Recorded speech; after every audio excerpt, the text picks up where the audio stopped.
child grooming, and we have another session immediately after this one on child grooming. Could I welcome to the dais Sarah Robotham, who is to give evidence in her capacity as a coordinator for crisis intervention and sexual health improvement.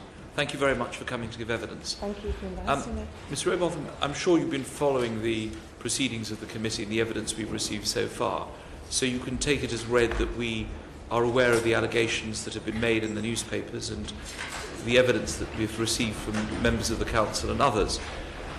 You are at the front line in dealing with vulnerable people, young girls. Mm-hmm. What exactly do you do in your team?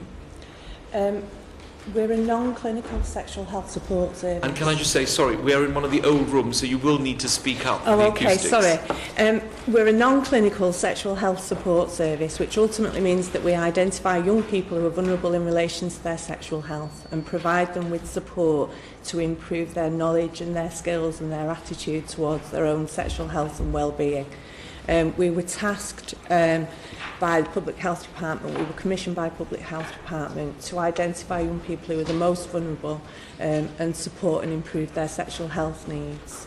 We were part of a teenage pregnancy agenda, so we were ultimately tasked to impact upon the teenage conception rates, but also we had concerns around sexually transmitted infections and, yes, and a range of vulnerabilities. Really. How many girls would you have seen, young women, girls, in the job that you do? We've got a huge database. We were established in 2004 and we've had involvement with nearly 5,000 young people. Some of that isn't significant levels of vulnerability. That might be young people who would need a pregnancy test and then follow-up support in relation to whatever the result of that pregnancy test might be. Of the 5,000, mm-hmm. how many would have had come to you and your team with stories of sexual abuse and ill treatment? We recently collated some figures for an FOI request, a Freedom of Information request. So the figures we were asked to collate were from 2005 until 2011, and we identified that we'd made referrals around 103 young people. 103? Yeah. And how many people have been prosecuted within that period for the abuse of young girls?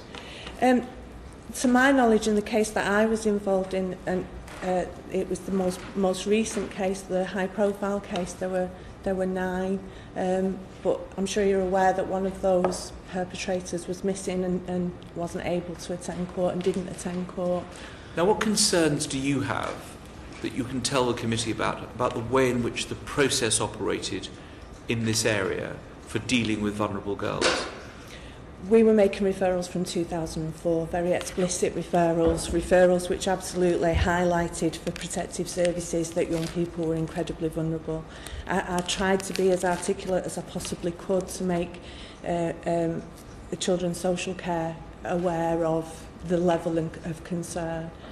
So, for example, in May 2004, I suggested that a young woman, I was aware that she was offering sex for goods and money on more than one occasion and was coerced into group sexual activity by an adult. This was reported appropriately to the police by her parent. However, Mum's increasing inability to cope with her deteriorating behaviour meant that she was limited in her ability to protect her daughter from further sexual manipulation. You've given us one example, but the Rochdale Safeguarding Children report talks about a catalogue of failures and that the whole process had broken down.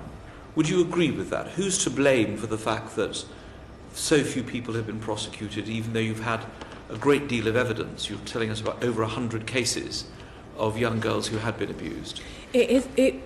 It was very difficult at the time because the young people don't necessarily present as clear-cut victim who will say, I am being abused and I understand what's happening to me and that's wrong. They were living in an environment of absolute fear. They were being coerced and manipulated to such an extent that it was very difficult to have an impact over making changes and supporting them to make different decisions. So they didn't easily present in a police station and say, I am being abused and Sure. I understand what's happening. We understand that. But your referral would go to the police and to social services, because the report talks about, and I'm quoting from the report, overall child welfare organisations missed opportunities to provide a comprehensive, coordinated and timely response. Yeah, you agree with that? Absolutely, I would absolutely agree with that. I think the report makes reference, starts at 2007, and I'd like to suggest that that happened much earlier, from 2004. But you'd refer to the police? Yeah. And would you refer to social services as well? Would you have Absolutely. expected the police and social services to have got together to... Absolutely. And it did not happen? Rarely. And if there were strategy meetings that took place, in the early days we weren't privy to those. We weren't privy to strategy meetings. Eventually I started to make the Safeguarding Children unit aware of the referrals that I was making, and Safeguarding Children unit would chair strategy meetings, so they would invite the professionals together to discuss what the potential outcomes could be. So, you know, over that period of time, I made 181 alerts to children's social care. 181 alerts. Is it still going on now? In Rochdale, yeah, absolutely. Unfortunately. Yes, it is. That there is still sexual exploitation happening in And Rochdale. do you refer that again to the police and social services? Of course. And what's their response been? Rochdale, there's been movement certainly in the past 6 months, that the creation of a new system, a different way of working, that the local authority would suggest that they have learnt lessons and so put different procedures in place, which might make a response a bit more effective. So you're telling this committee that it's the response is better, but it's still going on, and presumably the response is not satisfactory yet? We need to really look at what prevention means. We really need to look at what prevention actually means, because the services are in place once there's a concern. And yes, we're lucky if we capture that early enough and the young person doesn't become entrenched in a risky situation. But surely there has to be a step before that, which means that they're not at risk at all, and that ultimately is the most difficult thing to achieve. Thank you. James Clapperson and then David Winnick. On following up from that, and I appreciate this is very difficult work that you have to do. How do you know that the abuse is continuing in Rochdale? We're attending strategy meetings where those concerns are being raised. And are you able to tell us a little bit more about what those concerns are? I'm not a member of the team that the local authority have set up. I'm not a part of that. Right. I'm invited to attend, particularly if we are aware of the young people they're prepared to discuss. Right. But you believe that this is still taking place? I do. You believe or you know this is taking place? Well, there wouldn't have to be strategy meetings about children who were a concern in relation to sexual exploitation if there wasn't a concern in relation to sexual exploitation. What age of children are we talking about here? Well, possibly between 14, 15, maybe as young as 13. And is this, are you able to say broadly, is the sexual exploitation similar to that which we've heard about in the well-known case? No, I think the exploitation that those young people experienced was incredibly severe. They were entrenched into a huge cycle of abuse that went on over a long period of time. I think agencies are alerted at an earlier stage in terms of being concerned, really. Right. Thank you. David Winnick. Sexual grooming, sexual exploitation and the rest, Ms. Burgloff, as I'm sure you'll be the first to agree, it's not confined to Rochdale, no. Unfortunately. No. It's widespread, and we had a statement today from the Home Secretary on other aspects of this terrible and sick business. But would you say that as far as Rochdale is concerned, and what happened as a result of the prosecution and the sentences when those individuals were found guilty, is different from other local authorities simply because it was worse, in the sense that the local authority simply didn't take the action that was necessary? I think, with respect to, I think the evidence that was provided at court was absolutely corroborated by information that was held in our case notes. We knew these young people for a significant long period of time. We'd made referrals to the police and social care. By the time it got to court, the abuse was almost historic. It happened a long time before. And the evidence was clear-cut, and we were successful in securing those prosecutions because we were able to corroborate evidence that the young people had, because they told us at the time. They told us at the time this is what was happening. Let me be blunt. Do you think the failure in Rochdale was due to incompetence or indifference? This is a select committee. I understand. I know your answer frankly, yeah, Ms. Ruboffa. I understand. It was unfortunate that it was about attitudes towards teenagers. It was attitudes towards teenagers. It was absolute disrespect that vulnerable young people did not have a voice. They were overlooked.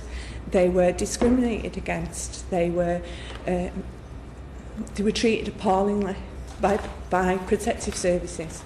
You've answered that particular question. I want to put it to you that would it not be the case that until the newly appointed Chief Crown Prosecutor and Nazar Azel decided that action was necessary and there was sufficient evidence for a court to hear the case, it's quite likely there would have been no end to those notorious individuals' activities. Yeah. That is so. Absolutely. So we would be right in coming to the conclusion that particular tribute should be paid to the person that I've mentioned, the newly appointed Chief Crown Prosecutor. Absolutely. I think we need an absolute shift in what constitutes a reliable witness. As I've already explained, those young people don't present as a clear-cut victim stating very clearly, I am being abused. They're absolutely entrenched in horrible set of manipulation and coercion. They're living in absolute fear, so won't easily fit a box which allows a court, a process, a video, judicial system to easily recognise that this is a child who is being abused. I think that one of the other big gaps was that there's enough research that allows us to understand that challenging behaviour is actually about communication. It's about telling somebody there is something going wrong, and that was overlooked. That was sorely overlooked by lots of people. Thank you very much indeed. Thank you, Mr. Winnick. Nicola Blackwood. I wanted to take you back to the answers that you gave to James Clapperson about your view that there is ongoing child sexual exploitation in Rochdale. And, obviously we're finding in the wake of the Savile inquiry and so on that there are a lot of people now coming forward. That's right. Because they feel like they will now be believed because there's such a heightened awareness. That's but right. This is not necessarily new abuse, it's been ongoing, it's been there. It's just that people haven't felt like they could come forward, and also others in agencies or professional services are suddenly now seeing what they didn't see before. So I suppose my question is there new child sexual exploitation going on, or is it just that everybody's seeing what was already there, and so you're having a peak of awareness and victims feeling confident to come forward?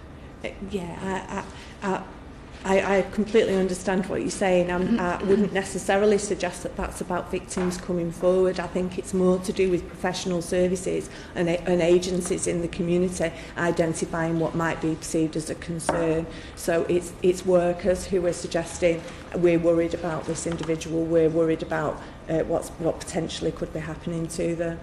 And do you think that the prosecutions which have occurred have had any kind of deterrent effect at all, or do you think that there is still a sense of impunity amongst those who do perpetrate these appalling abuses? That's really hard to say. I don't work with perpetrators, I work with victims, and I think there is definitely a sense in the community in Rochdale. A significant number of people are horrendously appalled that this was happening in their town. I'd really like to think that the heightened awareness of the abuse that took place had an impact over anybody who was thinking about doing it again. I'm really not 100% sure that that's what's happened. Okay, thank you. Thank you. Bridget Phillipson. In addition to those people, young people who come to you having experienced coercive abuse and perhaps in a gang-style grooming and exploitation, how do your staff work with young people when there might be the suggestion that that person is in what they regard as a relationship while they're under the age of consent, perhaps with someone who's much older than them? Yeah, that's a really good point. I think there were varying degrees of lots of different young people who believed that was the case. And that's even more tricky, that's even more difficult, because the grooming is absolutely taken over, and our intervention, which might very easily be an hour a week, feels insignificant. I think what my staff were able to do was be consistent and to be persistent and continually engage with that young person around the same message. This isn't a loving relationship, this isn't a relationship which is based on equality, that you are being abused in this situation. Now that's very difficult to break. That pattern of abuse is already there, especially if they perceive it as a person being their benefactor or their protector. Because we're not that. We don't replace that. And would your staff routinely have those kinds of discussions with all young people coming to you if they were coming for advice or contraception? Absolutely, yeah, of course. That's very much high on our agenda. It has been for a very long time. And in terms of the referrals you talked about, the repeated referrals you've made to the police and children's services, when those referrals weren't acted upon, did you take any further action? I did, absolutely. I told everybody these children were being abused. As far as I'm concerned, I told everybody that these children were being abused. And in terms of recognising the signs of abuse, and you've talked about that, do you think there needs to be changes perhaps in the way staff are trained, both social workers, but also I'm aware that in terms of Rochdale there were issues around the use of private children's care homes and the training that perhaps was needed for staff there. Do you have a view on that? The young people who were brought into the area and lived in independent sector children's homes were obviously their lifestyles were a significant risk because they'd been moved completely from their home. Those figures are actually quite minimal. The numbers didn't present as anything very significant in terms of the young people we were working with. I absolutely think that, yes, social workers and social work training. You see, sexual health is my thing, and I don't think people really understand what sexual health and sexual health and well-being means. I think people think they know, and I think they think it's about contraception or it's about sexually transmitted infections, but in actual fact it's much more. It's bigger than that. It's about your relationships, it's about the choices you make, it's about your confidence and your levels of self-esteem. All of that, I think, is missing in lots of people's agenda. And just one final question, Chair. Obviously, we talk a lot about the victims, rightly so, and that tends, well, in these cases, are young women. Yeah. What work do you do with young men in addressing their attitudes towards relationships and the coercion they might apply to young women potentially under the age of consent? I think in terms of healthy relationships and what's reasonable. It is worth bearing in mind that some victims are also young men. I know the majority are female, but it is worth bearing that in mind. We have in the past, and we would hope to continue to do, to offer young men's groups, so absolutely challenging misconceptions around what it means to be in a healthy relationship, what it means to be a good boyfriend, what it means, challenging some ideas around their use of condoms and contraception, and making that part and parcel of their agenda. If we don't tackle that with young men, then actually we continue to allow young women to be potentially vulnerable. Thank you. Mr. Rebel, I'll put to you what I've been put to other witnesses. Do you think that there is a racial element to what is happening in Rochdale? Are there groups of a particular community, for example the Pakistani community, that are grooming young white girls? It's disproportionate in Rochdale because of the ethnic makeup of the town, and so potentially we are more likely to see Asian men as being abusers, and that will feel disproportionate to us. I believe that this kind of abuse does absolutely happen around the country. We simply saw it in a particular community. I think that we can't absolutely. I really seriously believe that protective services didn't not respond because it was an issue of ethnicity. That really seriously was not the case. However, we can't throw that out completely. I think as for practitioners, we would really benefit from analysing some of that situation a lot clearer. Were you further disempowered because your abuser was of a different ethnicity? Ultimately, if you're 14 and you're in a room with people whose English isn't their first language, are you further disempowered by those people if they're intent on abusing you? That analysis of that difference would really benefit us as practitioners. So there should be further work on this I really believe that would be useful. It would be really useful. David Winnick? You said that the fact that these criminals were of Asian origin was not a factor. Would it not be right to say, and I would be interested in your comment, but if that had been a factor, if so foolishly and stupidly no action was taken, which it appears was not the case, but no action was taken simply because the criminals were of Asian origin, that would have horrified the overwhelming majority of the Asian community in Rochdale. Absolutely, yeah. Thank you. Steve McCabe and then Mark Reckless. Yes. Can I ask, are some of the young people that you work with self-referrals? Do they simply come along seeking, I don't know, advice on sexual health, contraception? They absolutely do, and I believe that we had a really good reputation amongst young people in the community, and that the majority of the referrals that came to our team were self-referrals. So what I wanted to ask was two bits to that. What proportion of the people you work with would you describe as self-referrals and not in any way connected with exploitation in that sense, and what proportion are referred by other agencies and cause you the concern you've been talking about? Yeah, that's interesting data. It really is interesting data. I would suggest that approximately 60% of everybody who came to see us, who comes to see us, are self-referrals. They're told by their friends that we're a trustworthy service, and we take a lot of pride in that. Of that 60%, there will have been a proportion of young people who were being sexually exploited and came initially presenting for whatever reason, and often it wasn't with any, clear agenda. We identified they were being abused. The numbers would be very small in relation to the 5,000 that we've seen since 2004.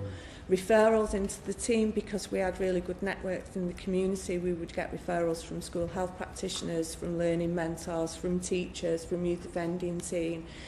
They had already been concerned about the sexual behaviour. They'd be more likely to be a source of concern to someone. Yeah. Thank you. Can I just ask, how many people are in the team? I just want to get some sense of this. Yeah, we used to have 11 and now we've only got 5. It's 5. And how are you funded? We're commissioned by the Public Health Department, and we were permanent staff were created with Choosing Health money, with a sexual health agenda. So is this team's likely to continue for the foreseeable future? Hopefully, yeah. Sexual health is an important part of Rochdale's agenda. I'd really think it's a very important thing. Apologies for interrupting. Presumably with less resources, in answer to Mr McCabe, your team appears to have been halved. Yeah. The local authority have decided that there are different ways to address the concern. So there is a team that have been created with a social worker and some family support workers and police, and the local authority have arranged that referrals go that way. Well, I think that surprises us, knowing that you have made these referrals, that your resources are being cut and different approaches are being taken. We will have the local authority as our next witnesses. Yes, and indeed. we will put it to them. Mr Reckless first, and then Nicola Blackwood.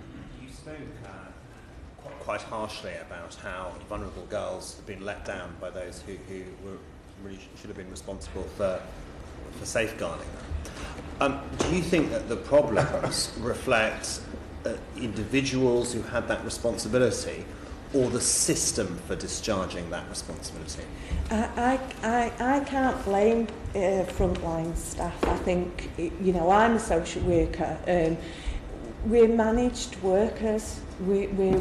People wouldn't have been allowed to make the assessments that they made and take them back into a process within children's social care without that being okayed. Does that make sense? So it does. At what level of management do you think that responsibility should lie?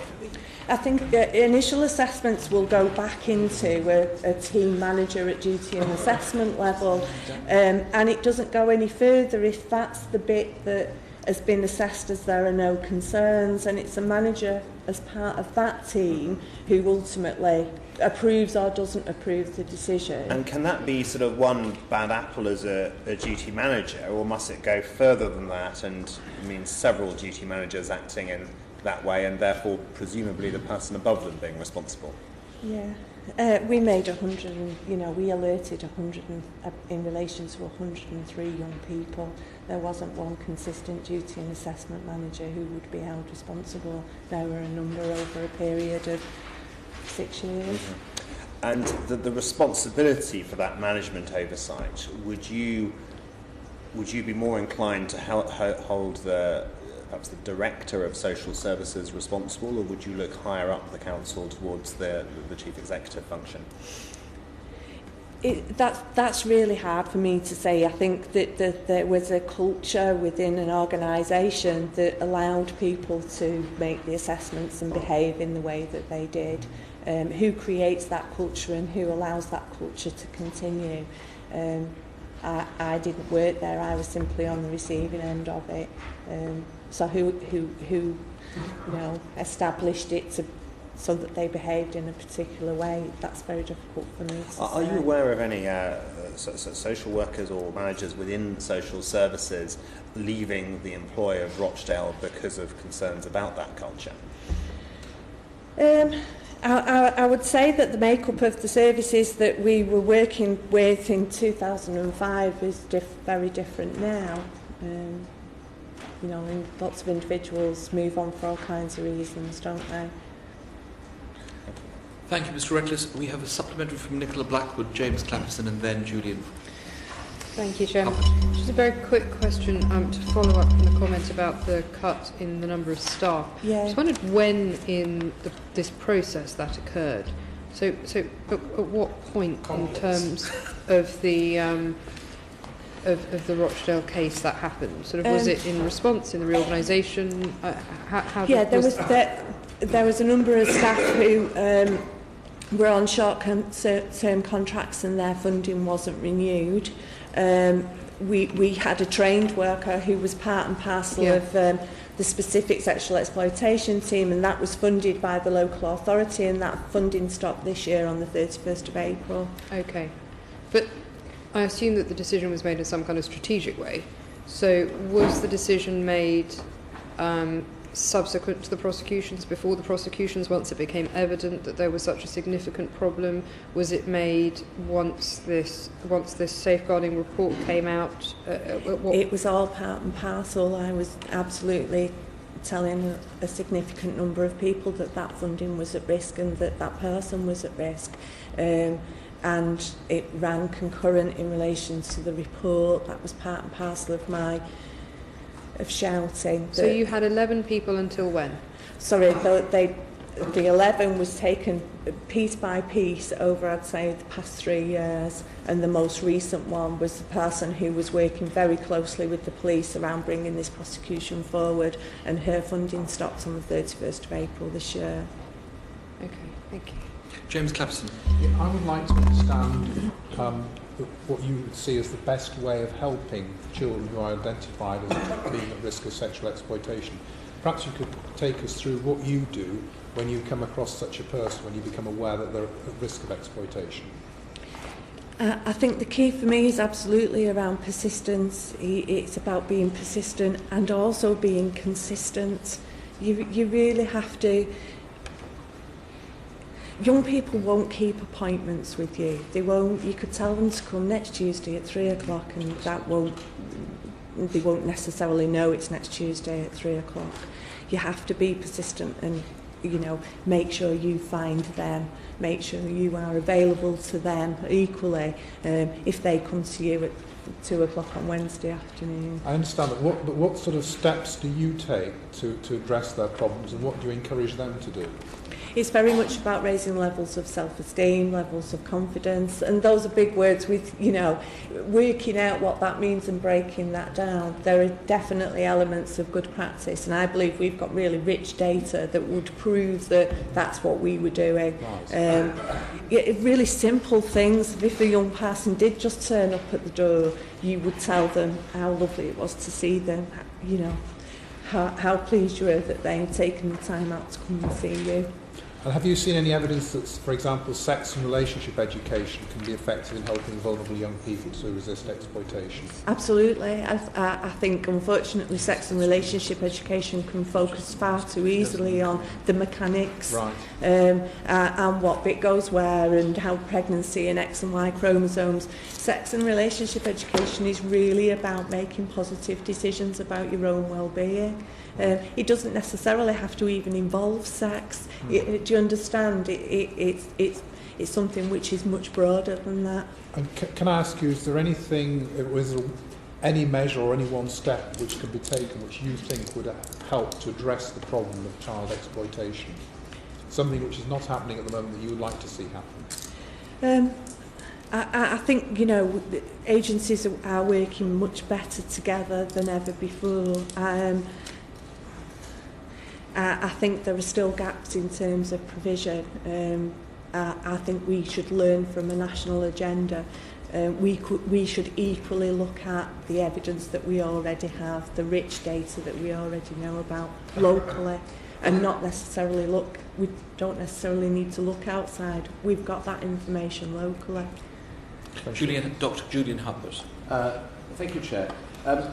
You run a crisis intervention team, and I presume you'd agree that it's better to try to tackle these things earlier before they become a crisis. Yeah. Can I therefore come back to this issue about sex and relationship education? Yeah. Because I think it is quite an important issue. Yeah. I mean, you've implied it could be rather better. Yeah. Can I also ask, because not everybody has to go to sex and relationships education, do you have any sense whether the people who you see or who were perpetrators, whether they were people who had the sex relationships education there actually is? Yeah, the young people absolutely were totally naive. They were engaging in an awful lot of unprotected sexual activity, really dangerous sexual activity in terms of risk for pregnancy, risk for sexually transmitted infections, but they absolutely did not know what was going on. They didn't have a sense at all about their own well-being or necessarily what their bodies were able to do. So my question is that because they didn't have any of the sex relationships education, or because it simply didn't do the job it was supposed to do?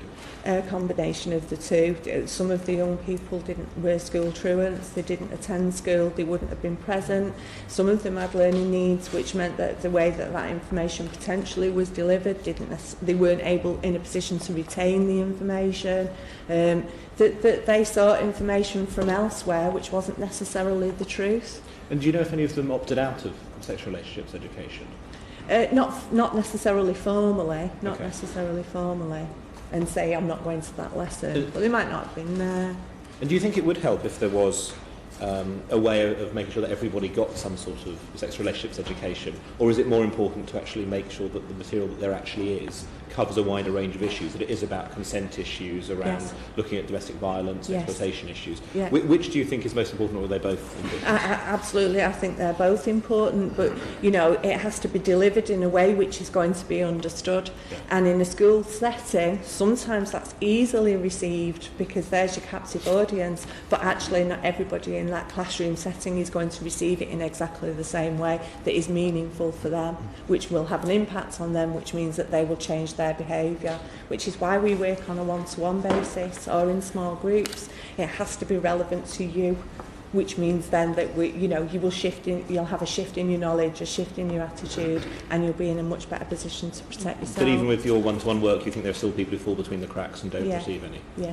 And does that apply to the perpetrators as well? Do they get sexual relationships education? Is there something that can be done early with them? Well, if we assume that they're members of the local community or attended local schools, then they would receive it in the same way. Okay. Nicola Blackwood has a... Joe. I just wanted to sort of come back to that and ask you about the issue in the safeguarding report regarding attitude to victims. You have touched on this a number of times in your responses. The safeguarding board report found that victims of exploitation were often found, I'm quoting, deemed to be making their own choices and engaging in consensual sexual activity, which, given what was actually going on, I think we all find absolutely shocking. Now, you've sort of been indicated already that you did come across these attitudes. Could you just explain what's being done locally to try and change that? Do you think that that's still happening now? No. I don't believe that that's happening now. I think there is an increased level of awareness now. To be honest, I don't think anybody would dare behave like that anymore in Rochdale. Okay, but what's being done to try and change that? Because we're still hearing about, you know, cases that go to CPS where witnesses are found not to be credible because they are behaving in ways which are considered to be, as you've said, kind of just teenagers being bad. So can you explain how those really quite pervasive attitudes are being changed? Because it was quite widespread from what you're saying. It is, and that, you know, it is really difficult to work with a young person whose behaviour is perceived and it actually is unruly. I think, you know, perhaps more could be done to understand why that unruly behaviour is there in the first instance, and a much more empathic or sympathetic approach to that child, and consider them as a child. That's the thing, that has to be the key. I think organisationally it's much easier to create a system for which people behave. Do you understand what I mean? That they will tick a tick box on an assessment rather than own that. So is it your view that it was that attitude that prevented people taking your referrals seriously? Yeah. And in what agencies do you think that attitude caused those problems? Both children's social care and the police. And the police, okay. And I think the police found it very difficult because I think, as I'd already said, that they didn't present as victims. They were, you know, their lifestyles were really chaotic. They might have had experience of the criminal justice system themselves anyway. Their behaviour was really unruly and potentially really problematic to the police. So they didn't present as easy for the police to take forward as being somebody people might believe. That's the issue that has to change. I really think, you know, unfortunately, children's social care, you know, teenagers vote with their feet. It unfortunately became a bit of a catchphrase. I'm afraid we're going to have to end this session because we have other witnesses, but we take a quick supplementary from Mr. McCabe and Mr. Ellis. Can I just ask, time is when we take two very quick things. One is, you said that your interest is sexual health. Yes. But is it true the project was originally established to reduce teenage pregnancies? Yeah. That was its primary goal. Yeah. And the other thing is, Councillor Lambert appears to have said to the Manchester Evening News that the crisis intervention team didn't always communicate with the police and social services about vulnerable girls. He seems to have got a rather different impression from the one you've given the committee today. How did that happen? I'm not sure who advised Mr. Lambert, but he was clearly wrong. He was wrong. Thank you. Thank you, Mr. Ellis. If you can be as brief as that, we'd be grateful. Do you think that, first of all, congratulations on your work. Thank you. And the hard work that you've clearly done in difficult circumstances, and it's a testing job that you do, and we thank you for doing it. Thank you. Now, do you think, did you have any opportunity to work with people like the Crown Prosecution Service in any detail? No, unfortunately, no. There was one session some point in early 2008 when a representative from CPS came to talk to a strategic group. But that was very much about presenting the law and how we potentially perpetrators, which laws... Because clearly lawyers who work in the court system have to make judgments based on what they think will happen in the court system if they pursue prosecutions. Sure. and they obviously have to persuade juries of the Yeah. strength and weaknesses of cases, usually Yeah. the strength of cases. Do you think, just going forward briefly, that it would help if there was some channel of communication so that you could perhaps explain to Crown Prosecution Service lawyers or police officers, but particularly CPS lawyers, the side of the young people on this and how Yeah. it might work with juries? Yeah, absolutely. And it's very much about vulnerable teenagers and what are our, as a society, what are our views around vulnerable teenagers? How do we perceive them? Do we see them as trouble? Do we see them as no better than they should be? All of that means that if you are a vulnerable teenager who is in significant harm, it's much more difficult for you to have a voice. Thank you, Mr. Chairman. Thank you very much, Mr. Ellis. Mr. Ribbleton, it must have been difficult for you to come and give evidence today. We are very impressed by the courageous way in which you've come here. Thank you. And you've told us about what's been happening over the last few years. We are shocked that, in your view, this is still continuing, and we are concerned that your resources are being cut in half. We will put some of these points to other witnesses, but we would ask you to keep in touch with this committee Absolutely. about what is going on. We are very keen to know and have further information. Okay. And if there are any repercussions at all concerning your visit to us today, we would like to know immediately. Thank you. Thank you very much for coming. Most Thank grateful. Could I call the leader, the Chief Executive of the Council and the former Chief Executive, Mr. Ellis and Mr. Taylor, to the dais?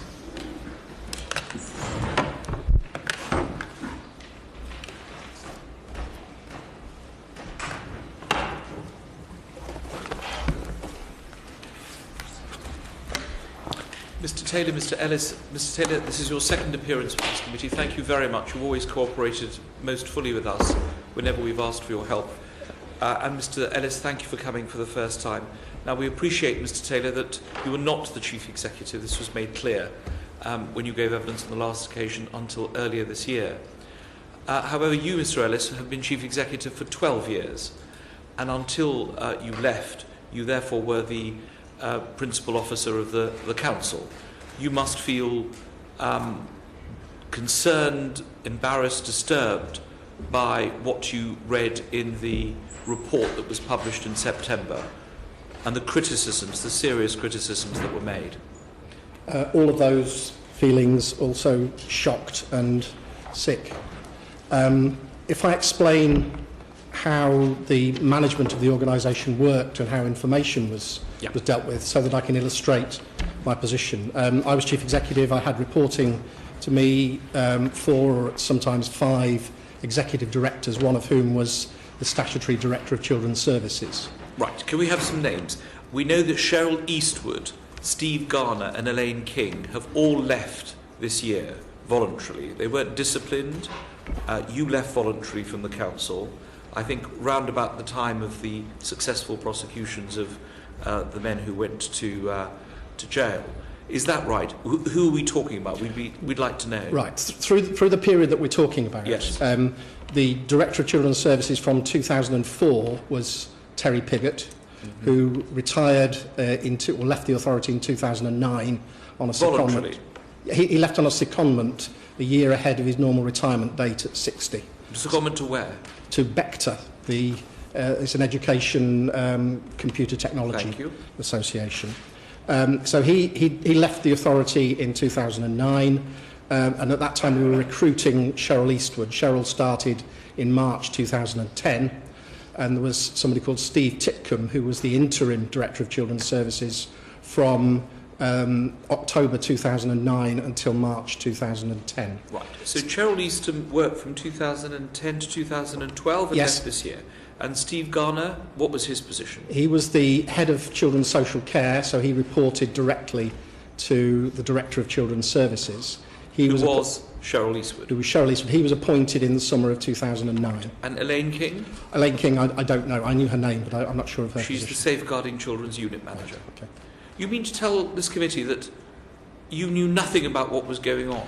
Yeah. And the first you heard of it was after these people prosecuted. It's very odd for a Chief Executive of a local authority not to know? The way I managed information in the organisation was this. We had a quarterly management information system that reported on progress that all of the services were making against their objectives in their service plan. So that produced voluminous management information that was scrutinised not just by officers but by members of the council.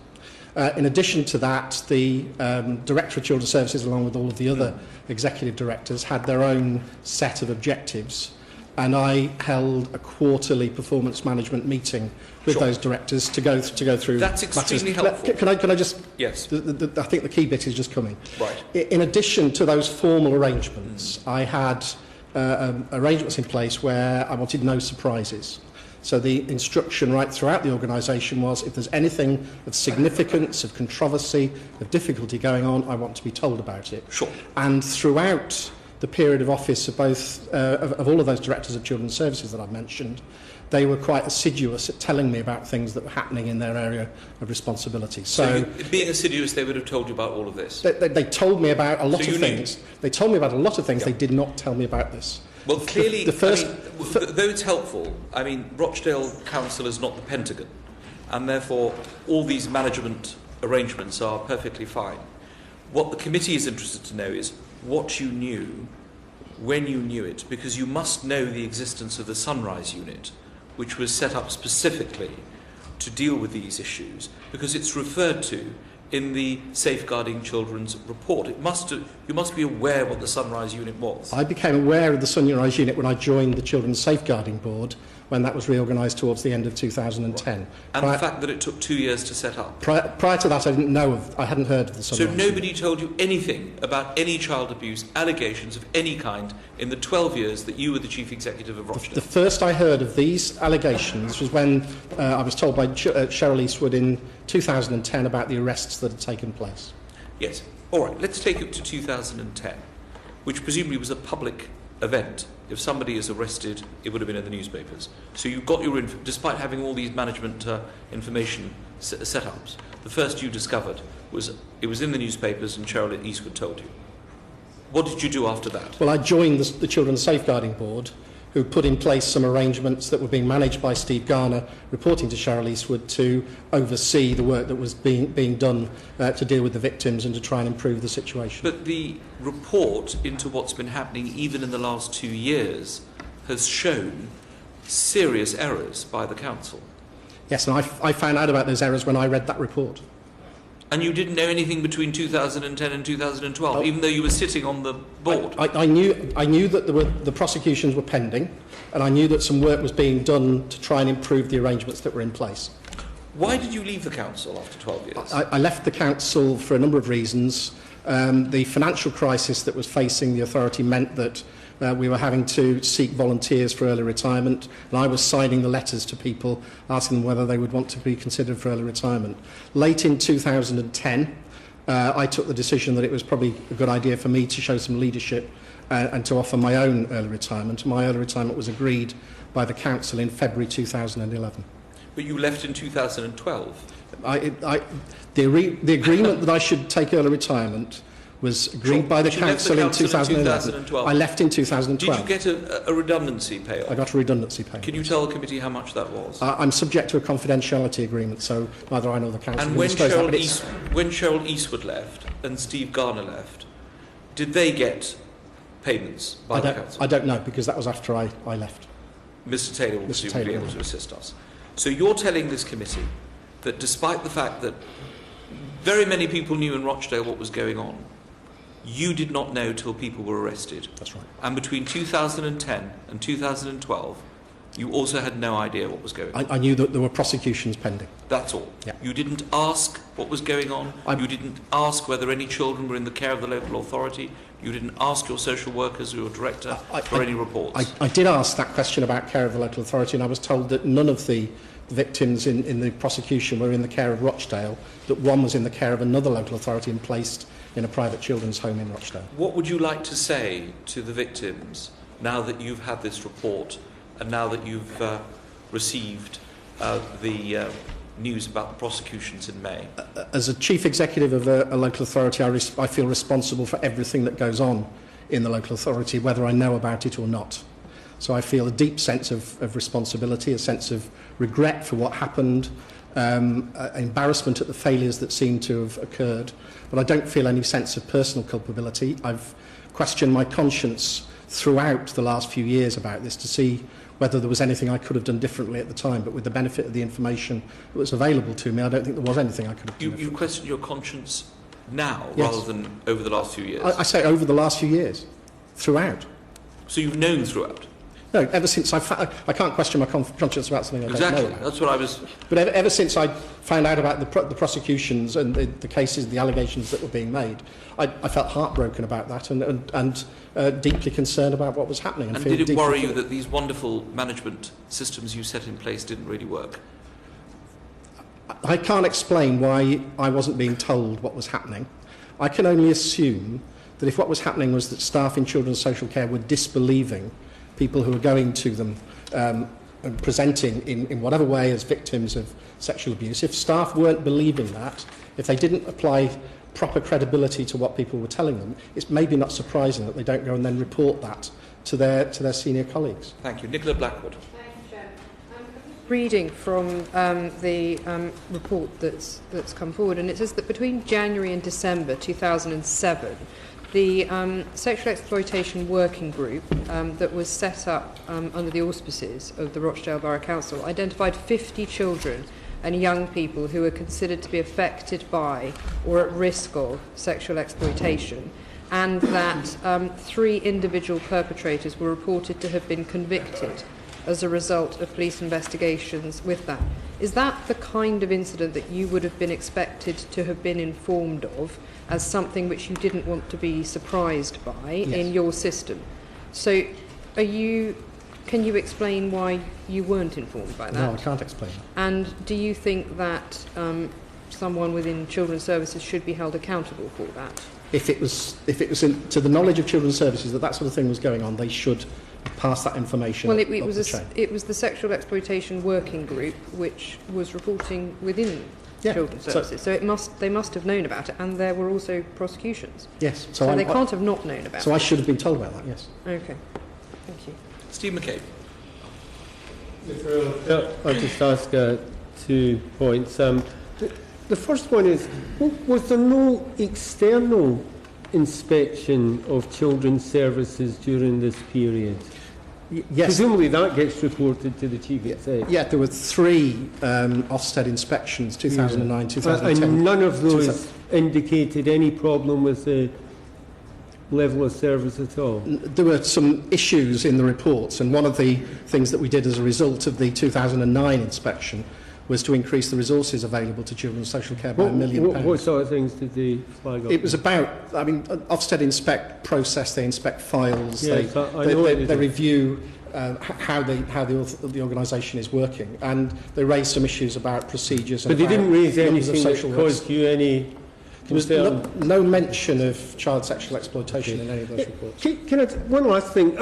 I just want to be clear what you're telling the committee. Are you saying that staff in the Children's Services Department withheld information from you because you were the guy in charge? You didn't know. Somebody knew. Did they not tell you? Did they deliberately withhold it? The way it should have worked is that the head of Children's Social Care should have been aware of what was going on, should have briefed the Director of Children's Services, who in turn would brief me. So are you saying that staff withheld that information? I can't explain what they did, whether it was withheld or what, but it didn't get to me.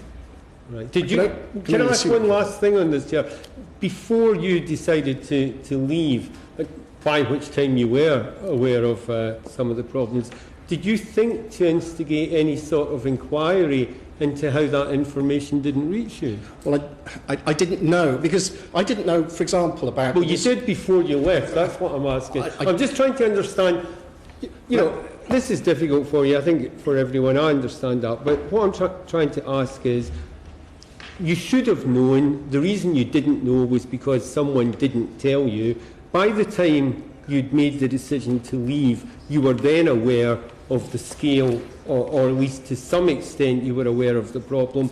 And I'm asking, did you think before you left to instigate an inquiry into how it was this could happen and you could be kept in the dark? Wouldn't that have been an understandable last act of a pretty unhappy departing chief executive? Let me just say two things. Firstly, the decisions of the CPS not to take prosecutions before 2010, I didn't know about those until after I left the authority. So I wasn't told about that until after I left the authority, and I found out about it through the coverage that the cases received.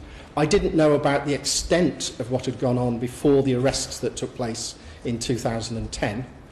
However, I was a member of the Safeguarding Board, and the Safeguarding Board did indeed, whilst I was a member of it, commission the report that was published earlier in this year. I think Mr McCabe would like to know, as you're the Chief Executive of the Council, why didn't you, in fury, having discovered this was going on, have your own internal inquiry to find out what was going on about your management structures and the reason why you didn't have this information? My fury arose after I left. Whilst I was still in the organisation, what I saw was that there were prosecutions that were taking place from 2010 onwards. I had no knowledge of what had happened before 2010. No, we understand that, but I think Mr McCabe said, why didn't you initiate an inquiry to find out why you had no knowledge? I didn't know there was something of which I didn't... But you knew about the arrests. I knew about the arrests. But you thought that was it? I thought that was it. There was some wrongdoing, there was some arrests, there were cases being dealt with. I wasn't aware that there were other cases previously that hadn't been dealt with. Bridget Phillipson. Just continuing on that, the report from the Safeguarding Board said that back in 2008 the need for a specialist multi-agency team, and that team was established, but its establishment was hampered by issues around funding and governance. Were you aware that that team had been established? No. So no one told you one way or the other? In terms of activity to disrupt offenders, there was the suggestion the council might take action around licensing activity of minicabs. Again, did anybody make you aware that that was a piece of work that was ongoing? After the arrests took place, yes. So not before? Not before. So that presumably was not the head of Children's Services. That would have been a different senior manager. Somebody would have had to brief the licensing team about what was required, because they were managed in a different part of the council. But the person ultimately reporting that information to you might have been your head of resources or whatever. It wouldn't. So it's not just within Children's Services that there was a failure to relay that information to you. But I don't know whether those managers were aware of the cases before 2010 either. And you were unaware that the police and the CPS were looking at prosecutions before 2010? Before 2010, I had no knowledge of that. So no one in your organisation had told you that there were ongoing police investigations? No. Okay. Mr Taylor, we'll come to further questions from you, but just to ask you, you served with distinction as the Director of Children's Services at Tameside before you took on your appointment as the Chief Executive of Rochdale. Is that right? It's very good of you to say that, Chair. Thank you. But you did serve there as Director? Yes, I did. Have you ever come across a management structure where something as serious as this has occurred within a local authority area and nobody tells the Chief Executive?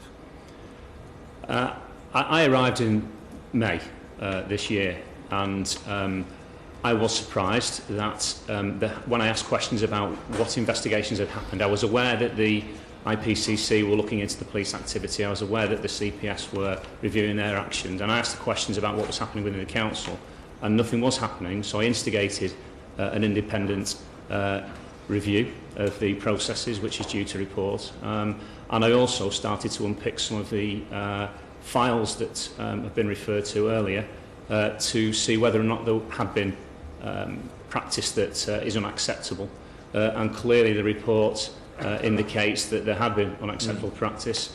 Sure. We'll come on to that in a minute. I'm just looking at the processes. You clearly did the right thing.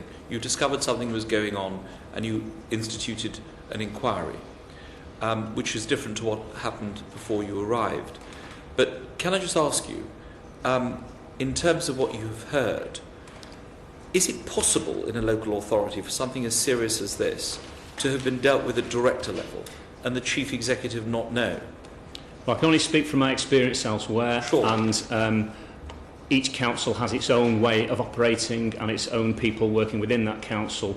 And certainly from my point of view, I operate differently to that in terms of being proactive, in terms of having conversations with individuals, going to visit teams, having a chat with with workers to see exactly what's going on. I can't comment on what happened before I arrived, but that's certainly my style. And we wouldn't want you currently. to. One final question from me. You've heard from Miss Robotham about the fact that her intervention team has been cut in half. Was this a decision by the council, or was it by the health authority? The Public Health commissioned that service, so it's not a council budget. The member of staff that the previous witness referred to, the contract terminated on the 30th of April this year. And I don't know, I presume that was the 6th down to the 5th individual. I don't know the extent to which the contract's But it's not funded by you? No, it isn't. The previous witness said that one post was, but that was terminated by the 30th of April this year, which was before I arrived. The whole contract is operated by the Public Health Department, which of course in April those contracts do transfer to the local authority, but currently sit with Public Health. And who would have the information as to what Mr. Ellis's redundancy payment was and what Cheryl Eastwood, Steve Garner and Elaine King has? Who would have that information if we want to write and ask? I think if you wrote to the Borough Solicitor to ask for the information on Mr. Ellis's, I can give you information about Cheryl Eastwood and Mr. Garner. Right, could you tell us now what was their payments? I couldn't tell you the exact payments. There were no golden handshakes for either of them. Cheryl Eastwood retired early and Steve Garner did not receive any payment other than he was contractually entitled to. So there was no golden handshake. So we can write and find out about Mr. Ellis. Thank you very much. David Winnick. Mr. Ellis, you said you had absolutely no knowledge while you were chief executive of what was going on as far as the matter we're now dealing with. The knowledge I had was that arrests took place in 2010 and that I took that as an example of the system working. I didn't know about the failures that had preceded that. You knew, as you told the chair, you knew absolutely nothing about that whatsoever. Yes. Would you say that would also be the position about the individuals who've just been mentioned, the senior managers involved in children's and social services? I mean, is it your view now that they knew what was going on? Clearly somebody knew what was going on. I'd be very surprised indeed if either of the directors of children's services knew about it and didn't tell me, because their practice was to keep me very well informed, I thought. You thought? So does that mean that they did know what was, in your view, that they did know what was going on but didn't inform you? As I say, I would be very surprised if they knew what was going on, because I'm confident that if they knew what was going on, they would have told me.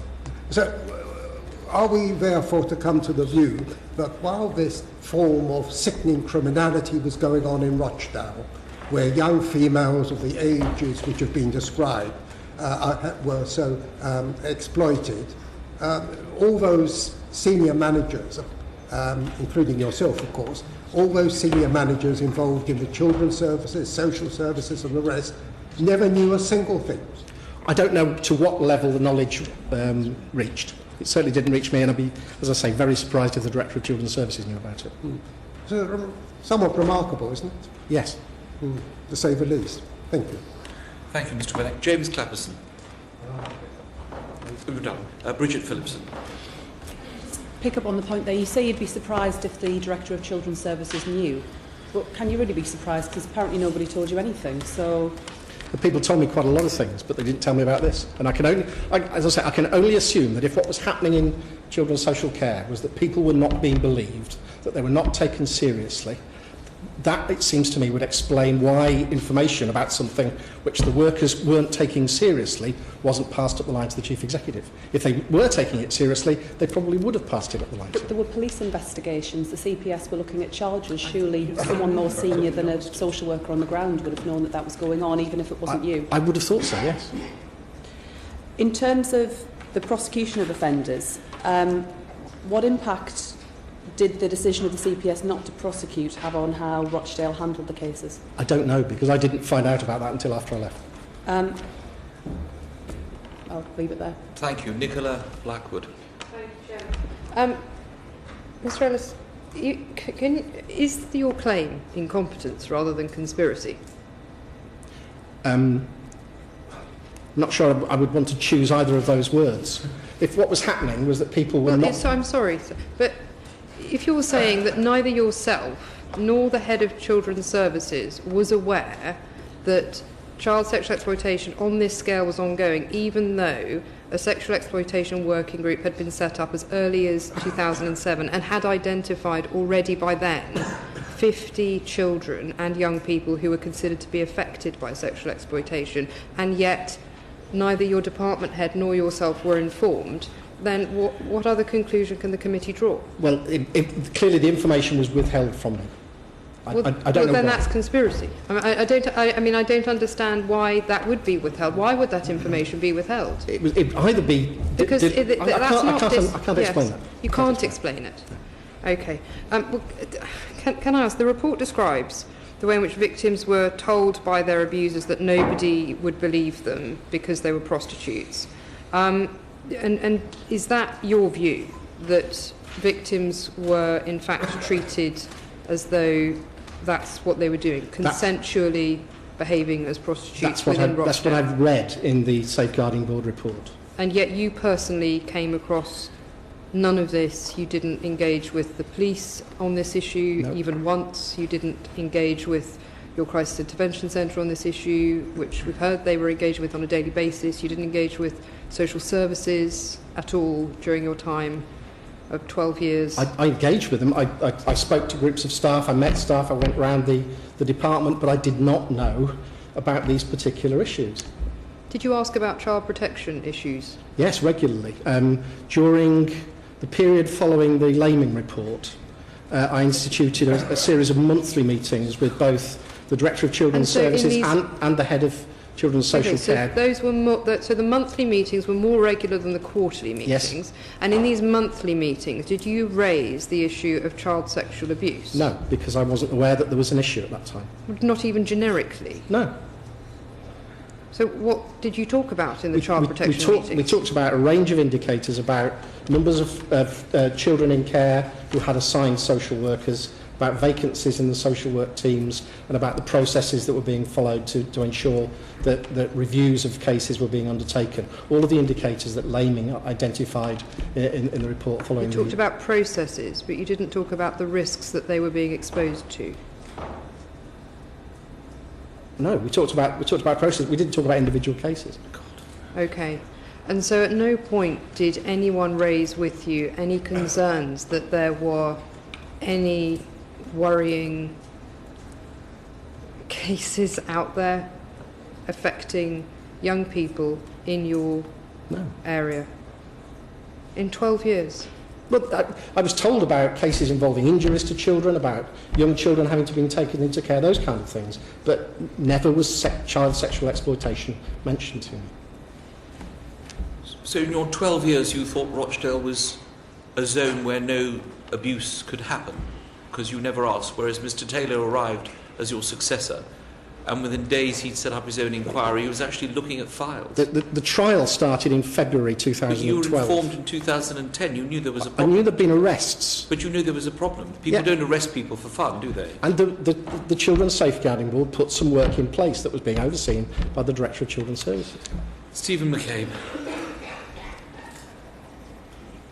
Mr. Ellis, the Home Secretary earlier today announced quite a far-reaching investigation into events in North Wales that don't seem to have been dealt with adequately at the time. Do you think there's a case for a further judicial investigation into what happened at Rochdale and who the people were who failed to protect the children they were supposed to protect?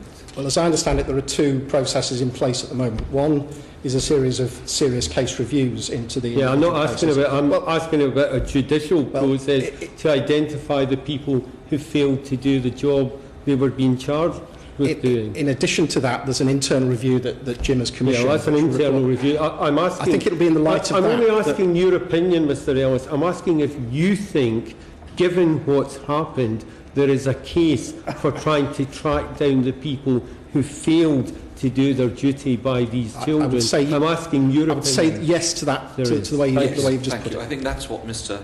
McCabe has said. Bridget Phillipson. You were still the Chief Executive in 2011, that's right? Yes. Yeah. The Council was given a multi-agency recommendation to rescind the licences of certain individuals because of the minicab firms were being used as a front for grooming, but that recommendation was rejected.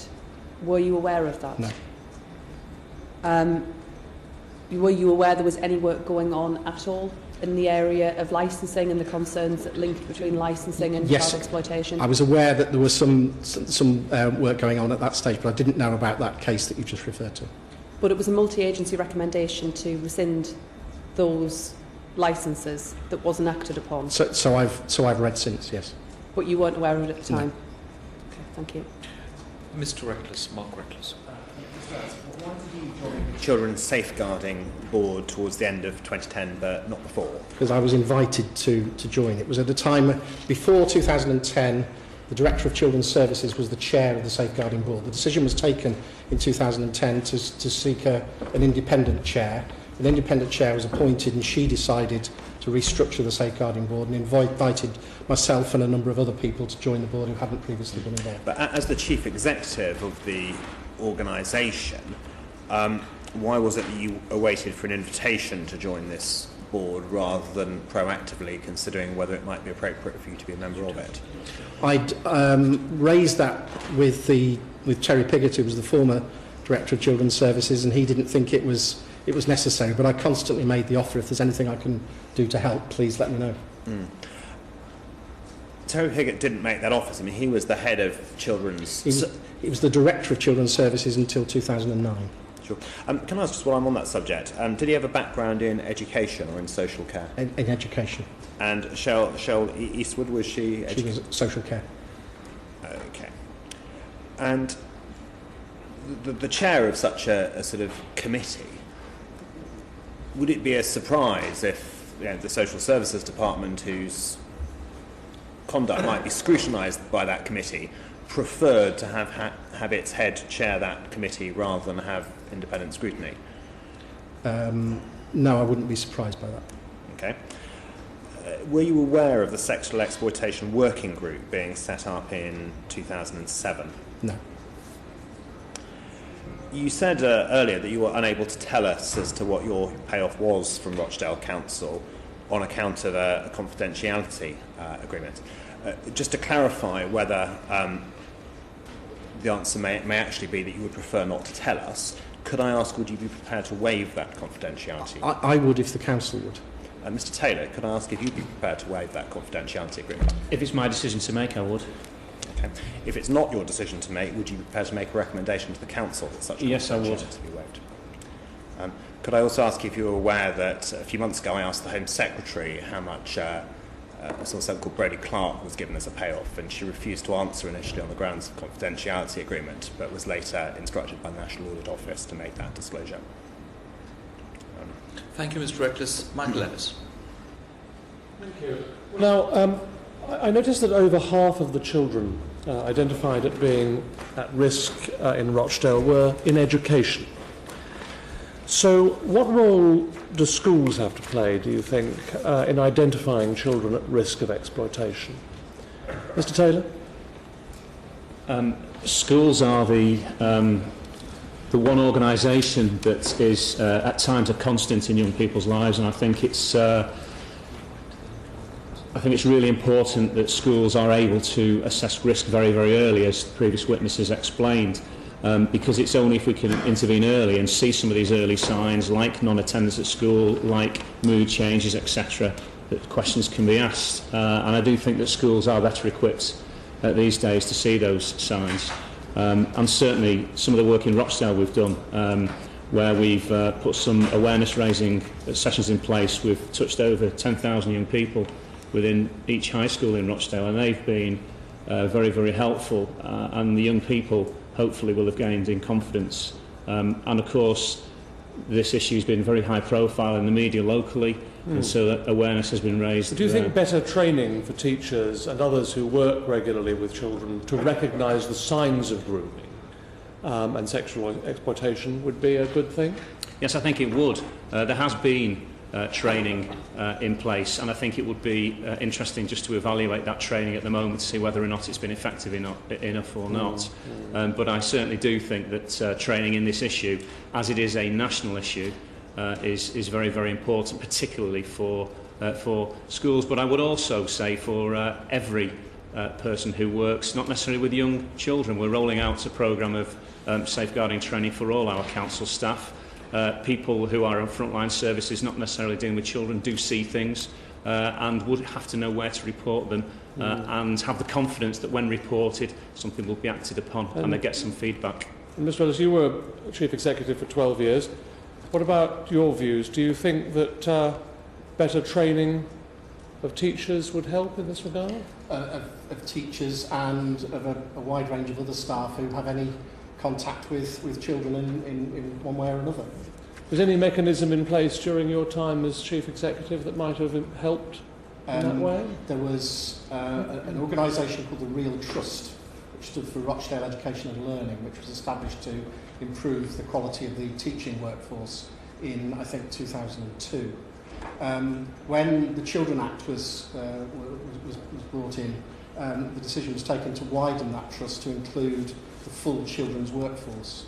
So there was a series of training activities and events that took place, including an annual conference that I addressed on a number of occasions, where professionals from all sorts of backgrounds, including from the health service and the police, as well as social care and education, came together to review how training and awareness across the full range of responsibility for children's welfare was undertaken. It was obviously looking to the future. We want to do all we can to ensure this sort of thing is not missed again. And this would be one of those mechanisms, wouldn't it? Yes, and I think in addition to that, were I still the Chief Executive, I'd want to know about every single allegation of child sexual exploitation, so that I was aware of the level of complaint that was coming forward. So do you feel the same way, Mr. Taylor? Yes, I do, and certainly as part of the forensic investigation that we're undertaking, we're not going to leave any stone unturned to bring perpetrators to justice, and the work we're doing with the police, I'm hopeful that we can bring more perpetrators to justice. Thank you, Mr. Chairman. And Mr. Taylor, you must feel free. If you have uncovered anything during your investigation that is relevant to this committee's inquiry, we'd be most grateful if you can communicate it to us. Even though it concerns other council officers or processes, we would like to know about it in view of what Mr. Ellis has said to us today. Mark Reckless has the final question. Whether Terry Peggett and Cheryl Eastwood, whether their background was in social care or in education. I know there have been recommendations in this area in which the council may be bound, but could I ask your opinion? Is it necessarily a good idea to have both children's social services and education within the same department if that implies that there's then another manager between the chief executive and the head of education and separately the head of children's social care? If you could answer briefly, Mr. Evans. The authority has a duty to have a director of children's services with the remit for the whole of education. I was asking your almost by definition, therefore, that person's likely to come from one background or the other. And I can see that whichever background they come from, there's a potential difficulty with that, the head of children's social care being at one remove from the chief executive. I'm just asking your opinion. Do you think it is a good idea that it is required that there should be the single children's, even though that may imply that the head of social care, children's social care, is another layer removed from the I think that is helpful because it gives somebody complete responsibility for all issues to do with children. And as we've seen in the discussion about the role of schools, I think it's really helpful that somebody sits across all of those services that have something to do with children. Could I ask Mr. Taylor the same question? I actually think that the roles should be separate, actually, because of the specialist nature and the complexity of the children's social care agenda currently. And I think the Children Act of 2004 brought the two roles together. for very valid reasons at that point in time. But certainly emerging issues, I would say, as recently, the last 2 or 3 years, nationally, I think it would be helpful if there were specialist arrangements, and many councils are actually moving back towards those specialist arrangements, even though they've designated one individual as the statutory officer. That's a very interesting answer. Thank you, Mr. Ms. Dale, in conclusion, could you please take seriously the evidence of Miss Robotham? We're concerned that she has told this committee that this is still going on in Rochdale, even despite all the publicity that's been going on. And if you would use your good offices through your social services department to pursue this, we'd be grateful. Mr. Ellis, I have to say, personally, I found your evidence disappointing, deeply disappointing, and surprising that in the 12 years you've been Chief Executive, you didn't really have personal knowledge of any of this. You've said neither has your Directors of Social Services and your Head of Children's Services. And I find that very, very disturbing. I'm pleased, though, that you've accepted Mr. McCabe's suggestion that this perhaps should be the subject of an inquiry on its own, exactly what happened in Rochdale. Clearly, we'd have to wait for the prosecutions to be completed, but it seems appropriate that there should be a further inquiry into why the Council failed to act. And maybe the best course of action for this committee is to draw Keith Bristow's attention to the evidence that you've given today, because as the Home Secretary said today, he will be coordinating other examples of abuse in other parts of the country. You said you were responsible, whether you knew or not, for what has happened in the last 12 years. Have you thought about giving back the payoff that you received from the Council in view of what's happened? No, I haven't, because I don't feel any sense of personal culpability for what happened. Mr. Ellis, Mr. Taylor, thank you for coming in. Order. Our final witnesses are Chief Superintendent Barnett and Paul McKeever in our inquiry into the Independent Police Complaints Commission.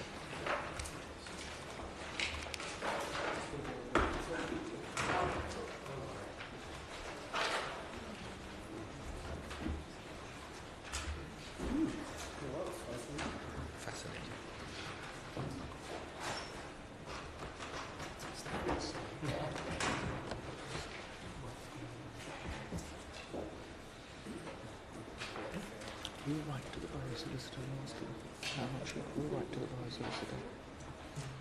We've got one of our victims for our report. How can he not know? This is, of course, the Andrew Kennan defence. He's got to know nothing when he's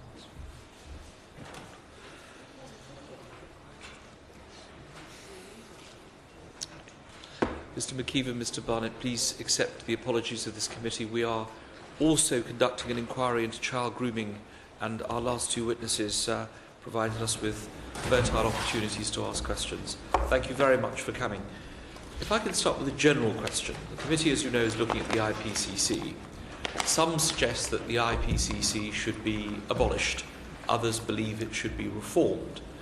There are complaints being made by those who've made complaints to the IPCC, and I know from anecdotal evidence that police officers are not particularly happy with some of the workings of the IPCC. So if I can start with you, Mr. McKeever, what's wrong? Why is this not working? Why do some police officers not have confidence in what was a new organisation designed to deal with police complaints? Well, can I first thank the committee for inviting us along here, Chairman, and having the opportunity to speak about the IPCC. You said a number of things in your opening address there. We are very supportive of having an independent police complaints commission of some sort. We know the nomenclature is important, but as long as there's an independent complaints commission of some sort in existence, we're content with that. And before its conception, we were one of the strongest voices in the policing family that said we should have an independent investigative complaints in the police service. And we think it's vitally important in a free and democratic society that that is the case, that there is independent scrutiny of the police service. And we are heavily scrutinised elsewhere through the courts, etc. But we are supportive of having that independent review of complaints of police officers. In terms of what's gone wrong, there's a lot gone right as well. We think that generally the IPCC investigations are appropriate, they are proportionate, but there are occasions where we are dissatisfied. We have done work with the IPCC in the past, we've had joint communiques as well, which reflects a successful relationship too. We're also aware of the fact there have been complaints from complainants and people who represent complainants So the fact that both we, as the representatives of the officers who are being complained about, and those who are making the complaints, both on occasions have reservations about the effectiveness of the investigations being carried out, probably they're getting it about right most of the time. That said, there are some instances where we are concerned about the length of investigations in particular, and the way some of the investigations are carried out. And also in regards to some of the press statements that have been released as well in the past. Although they have improved greatly, I have to say. Credit where credit is due. They have improved greatly in the last years. Can you tell us how many of your members are currently being investigated? Do you have a figure? Would somebody have a figure like that? I would guess it would be the IPCC would be able to assist you there, Chairman. I don't have that figure because it's very fractured and there are 43 forces. And we'd have to get the evidence from them. And would they come to the Federation to seek assistance? Yeah, almost certainly they would, Chairman. They would come to the Federation, they'd speak to us on a force-by-force basis. But the IPCC will investigate a very small proportion of the total number of complaints against police officers, which runs to allegations about 60,000 a year, complaints 30,000. And the vast majority of those will be investigated in-house by internal complaints investigation officers. And it's also worth bearing in mind as well that many of those investigators within the IPCC, because of the skills required, have served in police forces as well. We're going to come on to that in a second. Mr. Barnett, what about your members? What is their concern about the way in which the IPCC has developed? You clearly support the idea of a complaints organisation. But do you have any concerns about the way in which it's been operating? Yeah, well, yes, we do support the Complaints Commission. I know I won't repeat everything that Paul said, but I do share what Paul has said. But I do think it's important to emphasise that, certainly as an association representing the senior operational leaders of the service, we believe that we have a police service that is admired worldwide. Generally believed to be ethical and overwhelmingly free from corruption. So it is important, I think, in terms of public confidence, but also to strengthen the legitimacy of policing, that we do have a body such as the IPCC. And if we didn't have the IPCC, I guess we'd have to invent something similar. But in terms of our overall support for the IPCC, I think they do a very important job. I think overall they do it very well. But I think you have mentioned some of the things about delays in investigation, perhaps. And we do have concerns about whether the IPCC is properly resourced to do the job that Parliament expected of it. Yes, if I could ask you that. I was surprised to note that the Commission has fewer staff than the Directorate of Professional Standards of the Metropolitan Police Service, which seems to have an awful lot of people working for it. Did you know that? Well, I didn't, but I think if you look at the history of the IPCC, the intention was that it would always be an organisation that would investigate the serious end of police conduct. And I don't think it is resourced sufficiently to be able to undertake the level of investigation, independent investigations, that is required. And I think it's important that if you do have a level of serious matters that require investigation, the determining factor should be the seriousness of it and not of the resources of the investigating commission. I'm just looking at some figures here. 7,000 appeals each year from the public, 8,500 allegations of corruption, 837 people being referred to the Commission, and the Commission only investigated 21 of the most serious cases, even though whenever you see it in the media, someone's always off to the IPCC. In fact, the numbers are quite small, are they not, in terms of the actual investigations? Yes. My understanding, around about 100 a year. Sure. And the intention... Do you know how many of your members are currently being investigated? No, we are able, because we're a relatively small organisation compared to Paul. So yes, I know those members who are what we would declare at risk, but that doesn't necessarily mean that they're being investigated by the Commission. But it is a relatively small number for our members. And when your members come to you, if there's been a complaint to the IPCC, the views of some of the families of the victims are that the police can not cooperate with an investigation. Do you encourage your members to cooperate and complete investigations? Because, as you said, Mr. McKeever, some of these go on for a very, very long time. Indeed, I think most investigators will know that you've got a pretty good picture of what you're investigating within the first 2 or 3 weeks. And one of the concerns that I think has been expressed, not just by us but by others as well, is that there seems to be a perhaps a longer period of time than is necessary on occasions to decide whether somebody is going to be a suspect within a case or a witness. And now we're professional witnesses, we expect to have to cooperate with any investigation at all. But one of the problems that does occur in terms of actually getting that evidence into the investigator's domain is deciding whether an officer is a witness or a suspect. And it's a very clear differentiation between the two, and something we're very guarded about for a number of different reasons. But I think that's one of the problems we do encounter, because if you can have best evidence from officers, get it at the earliest stage possible, not waiting 4 weeks or 6 weeks down the line. Get that captured as soon as you can, and when it's appropriate to do so as well, because it's not always the best evidence to get it immediately after an event. Under some serious instances where people are traumatised, it's better to take it 2 or 3 days or even 2 or 3 weeks later, and that's something we feel strongly about as well. Now, the Shadow Home Secretary has called for the abolition of the IPCC and a completely new body to be created. Would you support that, or would you think that this body needs to be reformed?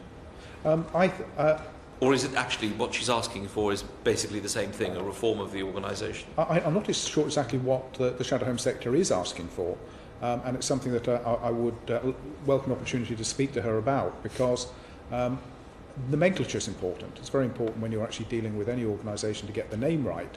If there's a change of name, we'll be quite content with that. If you're actually going to establish a new body and go through all the turmoil associated with that as well, we'd have to see what it is that's being proposed before we actually went down that route. It took an awful long time to get an independent police complaints commission set up in its present form. And yes, there are some wrinkles, there are some problems there. But personally, I'd be reluctant to throw the baby out with the bathwater without knowing what the Shadow Home Secretary, Yvette Cooper, said. Mr Barnett? Yes, I mean, we have been consistently in favour of the new College of Policing. And one of the themes of the College of Policing is that policing policy and practice and procedure should be based on evidence. Yes. And I guess what we would be asking for is where is the evidence that the IPCC is failing to the extent that you need to create a new body. And then, of course, the cost of creating a new body as well. But I think it's important, and I think in our written evidence we have made the case that over time the mission of the IPCC has grown from being a police complaints commission to being one that now includes the HMRC, UK Border Agency, and soon to be the new Police and Crime Commissioners. And so there is an issue, I think, about the name of the IPCC, whether it actually reflects what they do. Yes. But I also think that mission creep means that the issues we talked about, delays and resources, means that they are taking on an increasingly large workload. Do you have a name to offer us? Well, it certainly has to have the word independent in it, because it needs to be independent. Right. But it is, and I think the example I would give is a lot of the work of the IPCC is from self-referrals from the police service. A lot of it is to do when sadly incidents have happened where people have been injured or died, where actually there's no blame attached to the actions of the police officer, but it needs investigating. And I think the very fact that the press reporting will say this has been referred to the Independent Police Complaints Commission implies that somehow there is some fault in policing. So I think there is an issue, a very strong issue for me, about the name of the IPCC. Thank you. Quick supplement from Michael Ellis, then David Winnick. Thank you. Can I just say, Mr Barnett, that I agree with what you said about the police service. I think it's admired worldwide and does have very high ethical standards, and I think sometimes is unfairly criticised, both in the press and by politicians. But I'm concerned about delays, and there are clearly lengthy delays, and justice delayed is justice denied. That applies to criminal defendants, it applies to others as well. So what are the reasons for these delays, and do you think they're justifiable? In some cases, no doubt they are, but generally speaking, should it take a year to investigate somebody, or more? I think in an ideal world it shouldn't, but not all the matters under investigation by IPCC take that long, but a good proportion. Some of them do. Good proportion of them do. I think partly it is down to resources, but I also acknowledge that many of the issues they're looking at are very complex. And I think in the same way that justice delayed is justice denied, I think if we were to rush a process unnecessarily, you may end up with an equally flawed outcome. We wouldn't want rushing of processes, but do you think there's room for speeding these things up and still getting a just result? Yes, I do. And can you think of a way in which these things could be sped up? Surely it's not just a question of throwing money at it, is it? I mean, there are ways of improving things without throwing money at things. No, I don't claim to be an expert about the internal workings of Mr. McKeever, do you have any IPCC. suggestions? I think management of cases, there's no point in actually setting targets for yourself and then failing to meet those targets. If there is a fundamental problem within the system, then address that. I don't think there is a major problem there. No. You have to look at the individual cases perhaps and decide what went wrong there and learn the lessons from it. But what I wouldn't want to see is setting up another organisation that scrutinises the IPCC, because we have to stop somewhere. So how who do guards actually, the guards? Well, exactly, I know. Then who guards the guards who are guarding the guards? We go on and It'll on. never end. Absolutely. Thank you, Mr. Ellis. Mr. Yes, sorry. Chair, can I just come back to Mr. Ellis, please? Yeah. I think one of the things that may improve things in later this month is the Police Reform and Social Responsibility Act, which will change the nature of some of the complaints, the way they are recorded and dealt with. And I think that may take some of the workload out of the system. Yes. Thank you, Mr. Chairman. Thank you, David Winnick. Mr. McKeever, your organisation, and Mr. Barnett, but perhaps both. As a lifelong trade unionist, I can hardly criticise any organisation that acts as a trade union, and I don't intend to do so. But what do you say, Mr. McKeever, because this is basically the criticism of the Police Federation rather than your organisation, Mr. Barnett, but it's a trade union in all but name, that it's very sensitive to any form of criticism, but it has a particular firm of solicitors, not in itself wrong, but nevertheless doesn't hesitate to use those solicitors. And you may be aware of an article very recently by a former chair of a Home Affairs Committee that made these points. Unfair points, Mr. McKeever? Well, when I talk about Mr. Mullen. Yes, not about me. Indeed, I think he's had one or two disputes with the police. I understand that, and I think a lot of his criticism, when I read the article very carefully, as you would expect myself, yes, and I think a lot of the criticism is historical, and I'd hope that we've moved on from perhaps some of the positions that he talks about. I don't know the detail of what happened back in the 1980s, I think, where he was writing from, and I think that some of the criticism was unfair. But would the Police Federation, is it unfair to look upon it as a trade union in all but name? Well, we're set up especially by Act of Parliament not to be a trade union. Yeah, exactly. And you can't go on strike because of the legislation in 1919. But it comes back to my question. In all but name, the criticism, if it is a criticism, it wouldn't necessarily come from me, or the accusation, whichever word one wants to use, but it is in fact a trade union insofar as the legislation... Well, we have been compared by others to a trade union. We don't see ourselves in that way. We try to influence and negotiate rather than taking any form of direct action, which we can't do. In terms of defending representatives of the Police Federation, that is part of our role, and again, it's determined by regulation. It's by Act of Parliament within the parameters which we work, and we adhere to those very rigorously, yes. In answer to the Chair, you said that you wanted to have a discussion with the Shadow Home Secretary over possible changes to the organisation looking into complaints against the police, the IPCC. What does that mean in English? Well, I've heard that she wants to change the IPCC and some of the processes within it, but until I actually have the opportunity to speak to her face-to-face, then I don't know exactly what it is that she's proposing and the form that she sees any future organisation taking. So it's hard to comment, not knowing some of the factors that are in that equation. And you believe that it is the role of the Police Federation to have discussions about what organisation could be established by Parliament to look into the police? I think it's for others to decide what the final shape of that organisation should be. It'd be highly improper for us to decide how we should be investigated. That's not our role at all. But I think isn't there a danger of what you just said? I don't think so, no, because we're not seeking to try and shape anything that she would intend to introduce at a later stage.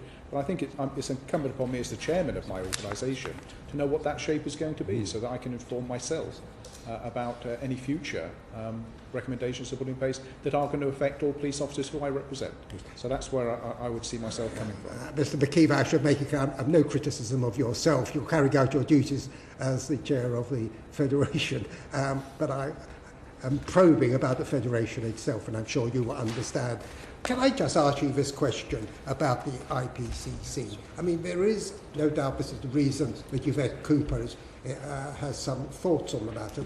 There is a good deal of criticism about the organisation looking into the police, that it's inadequate, but it doesn't do the job that it should do, but it's very slow. And moreover, the point which has been made when witnesses have appeared before us is that some of the most senior investigators are former senior police officers. So inevitably, you know, there seems to be a feeling the police, former police officers are investigating their former colleagues. I think that's a conundrum we can't get round, because if you're going to look at who is qualified to become a senior investigator, there's a very limited pool you're looking at, and by the very nature of policing, most of the senior investigators, best investigators in the country are going to be within the police service. So that's where you're going to draw your staff from in the IPCC.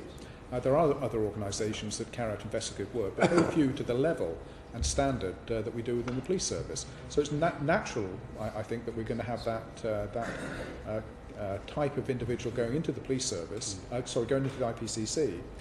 They have come from the police. So we have to put into context as well, the vast majority of complaints don't go to the IPCC or aren't investigated by the IPCC. They're investigated locally by the local complaints branches and professional standards branches. And that is the nature of the world we operate in. The more serious complaints obviously do go to the IPCC and they're investigated by them. But I can't see a way round not using police officers. In an ideal world, you would say, yes, let's have other people. Where are we going to draw them from? It's a practical problem that we face in terms of getting that independence. Well, they are working for the IPCC. They're working with the IPCC, they're not working for the police any longer.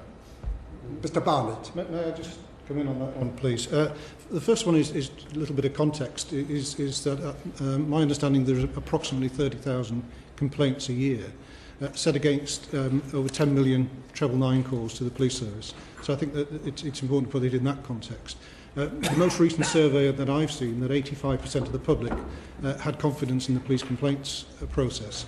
So again, I think the world that we work in terms of policing, and inevitably if you're going to investigate the police, means that sometimes people, for whatever reason, are going to be dissatisfied either with the service they've had or the outcome of the investigation.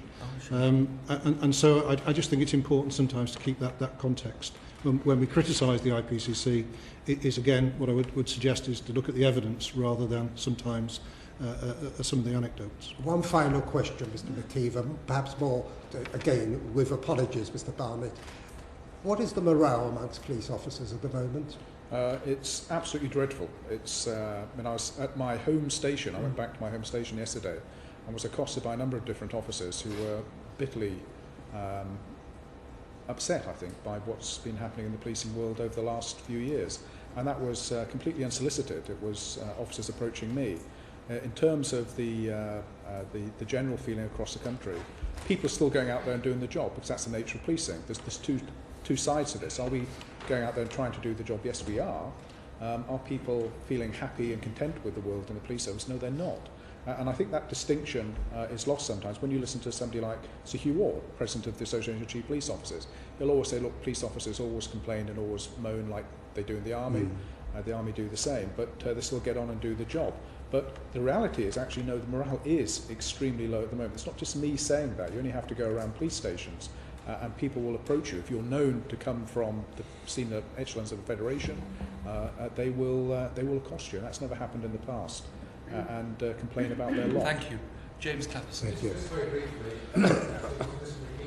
So, police have to be answerable for their actions. Of course. In the nature of their work. And their responsibilities, that sometimes people are going to be dissatisfied with the response they get to complaints, and also people have been known to make false complaints against the police. Is this something which you think should be reflected in the organisation of the complaints system? Is it something that your members look to you for representation on? And is it a factor which you think we should have in the background of our minds? I do, and I welcome that question very much. I mean, as a police officer, I've received a number of complaints in the early part of my career, and it was because I was actually getting stuck in and doing the job that I was expected to do. And some of the people who are being upset by my actions were some of the people you would want to be upset, perhaps, at having strong intervention from a police officer, because look at the type of people we're dealing with on a daily basis. They're some of the most difficult individuals in society very often. And by the very nature of the job, we are going to get complaints. And each year, when the complaints, police complaints are published, the number of police complaints, I often do interviews, and people will say to me, but some officers have had 3 complaints in a year. And I say, well, yes, unfortunately, they're the sort of officers you'd probably want to police your community, because they're upsetting some of the criminals out there and trying to do their job. Now, clearly, there are officers who are doing things which are wrong and inappropriate, and that has to be addressed. But having served in South London for most of my career and received complaints, I know what the nature of the complaint system can be, and the vast majority of those complaints were not upheld. Thank you. Bridget Phillipson. In terms of the outsourcing of police services, are there people working in the delivery of police services today who wouldn't come under the remit of IPCC investigations? And do you have any concerns or risks about further outsourcing and the role of the IPCC in relation to that? Yes, I think we have to recognise first and foremost that the public have to have trust and confidence in those who are dealing with them with the badge of police officer or police support work, whatever, on them. And that goes right across the whole policing landscape. If we're going to maintain that confidence, as I said at the start, we have to have independent investigation of what we do. That's right and appropriate in a free and democratic country. It's one of the pillars of society to have a police service that can be brought and held to account, and individual officers too. It's right and proper, if we are going to have outsourced services in the police, that those people working within those outsourced services and their supervisors and managers are also held to account in a similar way. Mr Barnett. Yeah. I think it's important that when a body such as the IPCC is investigating matters within policing, the evidence will take them elsewhere than policing. And I think it's important that the investigators and the IPCC are allowed to follow that evidence to wherever it takes them and to whatever organisation. And that includes people who are involved in policing from the private sector, but also other bodies as well. And I do think it's important that the IPCC has the ability to make recommendations that actually other agencies other than the police should have or take due regard. And I don't think that is the case now. And so, as an association, we would be calling for the IPCC to have the power, very similar to the Rule 43 that coroners have, where they can make recommendations to other agencies, other bodies, that would expect them to comply with those recommendations. So it is, I think, bringing it within the remit of the IPCC. First of all, those people that are involved in policing, wherever they may sit, but also then to be able to follow up with significant recommendations. Just returning to complaints about police officers, do you think there's room for improvement in how police forces deal with complaints before we get to the stage of the IPCC? I think what happens, and I'd use the analogy of perhaps going into a large store or bank or whatever, where perhaps you haven't had very good service. And bear in mind that of those complaints that are received about policing, about 50% of them are about civility and courteousness and timeliness. And quite often all you're seeking to do is to get a first line supervisor to say that wasn't very good, we will try and put that right and make it better. The problem we have is that we sort of build in a bureaucracy that leads complainants into a position where they are trapped in a system that actually all they want is a very quick resolution and a way to say sorry. And I do think the legislation coming into effect this month may reduce the number of those particularly what I would call wasted investigations. But it certainly shouldn't be the case that people are coming into a police station to make a comment and then being chased out the door, will you give me your name, address, date of birth and ethnicity, when simply all they want is a very quick resolution and a sorry. Well, I think that's an important point, and obviously we've touched on the fact that police officers are often criticised when things go wrong and don't always get praised when it's due, when situations are handled well. And I appreciate for the individual officer that receiving that kind of criticism or what might be viewed as a complaint can be difficult if they feel they've handled a situation well. But I'm not particularly confident that at the moment police forces deal with those lower level complaints, perhaps around the issues you've talked about, and when they're not addressed, people are then frustrated. But clearly they wouldn't take an issue of that minor nature to the IPCC. It wouldn't be appropriate to do so. No. One of the concerns I have, and it's a very real concern, is, and I understand the problems that forces are facing around the country with reduced budgets and the like, but I know of my own home force, the Metropolitan, is potentially going to be looking to reduce a lot of the line supervisors, sergeants, inspectors, and try and concentrate on the constables' numbers and keep those up. And I understand that. I understand the dynamic within which the Commissioner has to work within. But what it means is you're not going to have that intrusive supervision there. You're not going to have the supervision where somebody can come in and deal with the complainant perhaps as actively as they can at the moment. We might lose something if we're not careful in terms of somebody having redress immediately to a supervisor and actually resolving the problem quickly in a human way rather than a bureaucratic way. And when you put the bureaucracy in place, as Derek says, you lose the human touch because you become more focused on getting the form filling correct rather than actually dealing with the individual. And that's something we have to keep, I think. Sorry, Chair, just yes, because of course most people don't necessarily want a formal procedure. Absolutely. They just want to know that the comments have been taken on board, that's that correct, it won't happen again, that they've been listened to. It is important just to recognise that for 2 consecutive years now the number of complaints has fallen, and part of that may be that the police service has recognised that almost that customer service type work is necessary to reduce those number of unnecessary lower level complaints about the releasing information, explaining to people why police officers have acted in a certain way. So I think there's some good news in there. Thank you. Thank you. Michael Ellis. Thank you, Mr. Chairman. I want to say something I think that might surprise you, Mr. McKeever, gentlemen. I think trade unions are very valuable and worthwhile organisations. And I think they've achieved a lot over the course of decades, and I think they serve a proper purpose. And I support their continued existence. But I do think the Police Federation is, in all but name, effectively a trade union organisation. Is that not fair? I realise that you can't strike. But other than that, it is effectively a trade union organisation and can be quite a hostile one, can't it? The Police Federation is not a trade union. We can't be a member of the Trade Union Congress.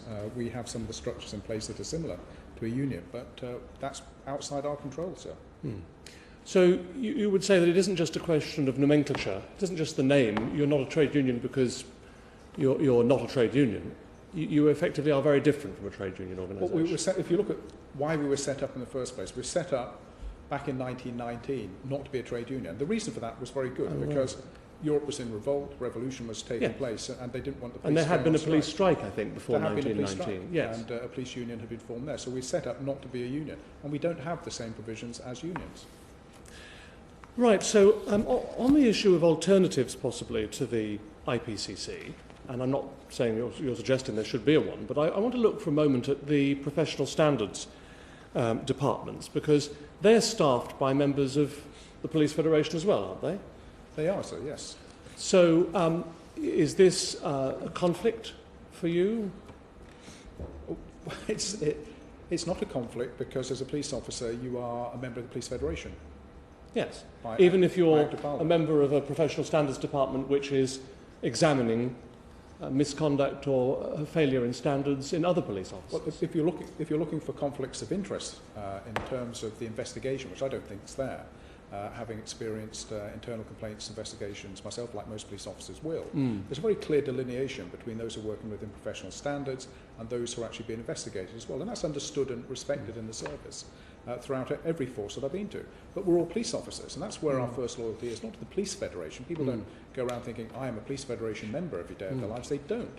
They are very proud to be police officers. First loyalty to the Crown, isn't it? Absolutely. Absolutely. Right. First loyalty to the Crown, and that gives us our independence and independence of operation. And rightly so. Thank you.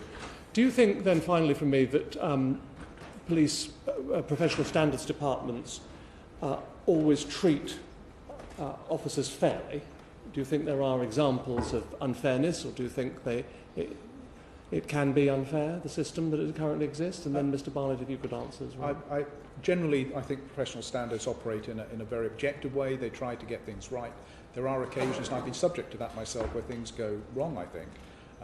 But they are the exception rather than the rule. I think in answer to the question, is there a conflict of interest? I don't think so. Not as a member of the Police Federation. I don't believe they are any way, shape or form like a trade union at all. There is a fundamental difference between a trade union and the staff association. You would say the same thing about the Police Superintendents Association? Absolutely, but at a completely different level. And I don't think the accusation of being a trade union has ever been... I didn't put it as an accusation. I really put it as a question. Accusation implies something that's wrong. I prefaced my remarks by saying I support trade. I wouldn't take Mr. Winnick's position of never criticising them no matter what, but That's not Anyway, we should be very careful what he says. Okay. Order. Could we get back to the IPCC? So just getting that. Far too jolly. But I do think, in terms of conflict, is that the contrary may be true. Is that professional standards overwhelmingly behave in a way that you'd expect. Yes. But there are occasions where I think they may be zealous to the point of acting in the public interest. So I think rather than a conflict of interest that they are not robust, I think they would err on the side of robustness. Well, that's just as relevant an issue. Being overzealous is just as relevant an issue as being. Thank you so much, under. Mr. Ellis. Thank you very much. Thank you, Steve McCabe. Well, presumably both of you would distinguish between poor performance and professional misconduct. Absolutely. Yeah. Are you satisfied that the IPCC does when it's dealing with your members? I think that's an important question. I think there are occasions where there's a confusion between the two. They are very different indeed. And we have to get that right and make sure that they're dealt with appropriately. But again, it's an individual case-by-case basis. You have to look at them from that perspective. But yes, I think that happens. And enforce as well. Let's not keep it just on IPCC. I think occasionally enforce. Supervisors sometimes get it wrong too. So it's a difficult area to deal with. I think you've got to look back when the Taylor report brought in the current misconduct regulations. The ethos there was separating what is bad and clearly either criminal or bad, and which is sort of either human error or poor performance. So the ethos was let's separate the two, but also try and work on the basis of improving it for the public, which is learning and development. There are most of the times I think both the IPCC and the Professional Standards Department get it right, but there are a small number of occasions where I think that it isn't right, and it would be wrong, I think, to sort of give you personal examples here. But if you were to wish, we could give you some anonymous case studies, if that Please. would be useful to the committee. I think that we're a relatively small number, I have to say, but we could give you examples, I think, where people have been subject to gross misconduct, where their employment may be at risk, which we think is disproportionate to the circumstances. I'm very happy to give that to the committee. I think that would be very helpful too. Can I just ask one other thing? I noticed that inquest, the group inquest said in their evidence that there would be far greater public confidence in the IPCC if their procedures were modelled on those that the police use themselves. So, for example, taking control and securing a crime scene, interviewing people in the same way that the police do when they have people who they think might be pertinent to their inquiries. Would you support that sort of approach? I think there's something in what inquests say. I'm feeling well, thank you. We are the experts in the area as police officers, and that's probably why there are so many police officers in the IPCC as well. But it's important that you do secure scenes, you do use the golden hour very effectively to the best of your ability. So I think there may be something in what they say. I think there's an issue about pragmatism and practicalities here, that to be able to do that, you've got to do it instantaneously in many cases, and the first people to do that are the people who are on the ground. And unless you have a standing organisation that's got people waiting to what is a relatively rare occasion, I have to say. So I think that the theory and the idea behind that is very laudable. I think the practicalities of that are not realistic. Okay, thank you. What do you say about the view that some very senior officers are escaping censure by the IPCC because they retire before an adjudication, and therefore the investigation stops? I'm talking at chief constable level. Do you find that there is a worry amongst your members that the higher you go, the more you can escape proper censure? I don't know. It would only be, I think, me making assumptions, so I'm not prepared to do that. In terms of what's happening at the moment, I understand there are 10 senior officers who are suspended, so there's something happening there which is being dealt with. In terms of the most serious matters, if there's a criminal element, well, that will carry on. In terms of disciplinary matters, then that will clearly stop. But it's up for, at the moment, up to each police authority, from what I understand. And does that happen to your members too? If they cease to be police officers, the investigation stops? In terms of complaints, the complaint would stop, but if there's a criminal matter, that will continue. Right. And yes, almost certainly. I think the issue is, if I may, if it is serious enough to warrant criminal investigation, they cannot escape criminal investigation. Sure. If you're then looking for some sort of sanction, go back to the tailor ethos, which is you're trying to put something right, or are you trying to find somebody to blame and to publicly be held to account? And I think there is a difference between the two. Yes. Mark Reckless. I was previously a member of the Kent Police Authority, and we used to try and ensure that the complaint system operated in the public interest by having one or two members every month dip sample the complaints in the professional standards department. And we'd assess those, and we'd feed back whether we felt they were being dealt with appropriately. And by the time I ended my involvement in that process, I felt that they were looked at appropriately. I wonder whether either of you feel there may be a role for the directly elected police and crime commissioners in terms of oversight of police complaints, both at the local level, but also potentially through the IPCC or a reformed institution that might replace the IPCC. I think and I think the IPCC research would probably show this, that one of the key determinants of whether it is an effective complaint system is leadership at the top of the service. So if the individual chief constable believes it important, then I think that oversight is better. But I also think, as a BCU commander, as a chief superintendent, I would have made it my job to make sure that local complaints are dealt with effectively and appropriately. So I think there is an issue of that local leadership, and I've no doubt at all that the role of the PCC will be vital in replacing the police authority, and I can't see a police and crime commissioner who would not want to take an interest in the local resolution of complaints. So it is, I think, that personal leadership an example that they offer.